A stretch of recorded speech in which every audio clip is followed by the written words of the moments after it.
ইয়া মালিকাল মুলকি, এই রোজার যত দোয়া করেছি, যত ইবাদত করেছি, যত মোনাজাত করেছি, চোখের পানি ফেলেছি, শেষে রোজায় সব কবুল করে দিয়েন, আমিন। আলহামদুলিল্লাহ, আল্লাহর অশেষ রহমতে আমরা 30টা রোজা পূর্ণ করলাম। আর আমাদের কিন্তু আজ ইফতারি ছিল পাড়া প্রতিবেশীদের নিয়ে, সেই কাজকামগুলোই আমরা করতেছিলাম। আর এদিক দিয়ে দেখেন সবাই কিন্তু কাজেই ব্যস্ত। আর এদিক থেকে রাজা রানী পুকুরে সাঁতরাচ্ছিল, ছিল ওদেরকে একটু নিয়ে নিলাম যে কে ফার্স্ট হয় প্রতিযোগিতায়। রাজাই ফার্স্ট হয়েছিল, রানী পিছনে পড়ে গেছিল। অবশেষে আমাদের ইফতারির প্রিপারেশান চলছে। ইফতারে সবাই দেখেন এখানে দেখাই যাচ্ছে যে সবাই কিন্তু কাজকাম নিয়েই ব্যস্ত আছে।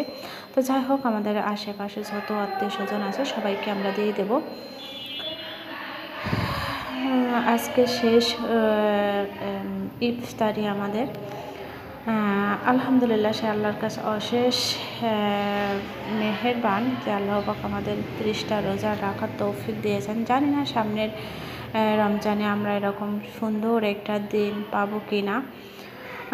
আল্লাহর কাছে সবসময় দোয়া করি আল্লাহ যেন সবাইকে হায়াত দারাজ করে এবং সবাই বিপদ আপদ থেকে রক্ষা করে। আজ এই পর্যন্ত, সবাই ভালো থাকবেন, সুস্থ থাকবেন। আল্লাহ হাফেজ।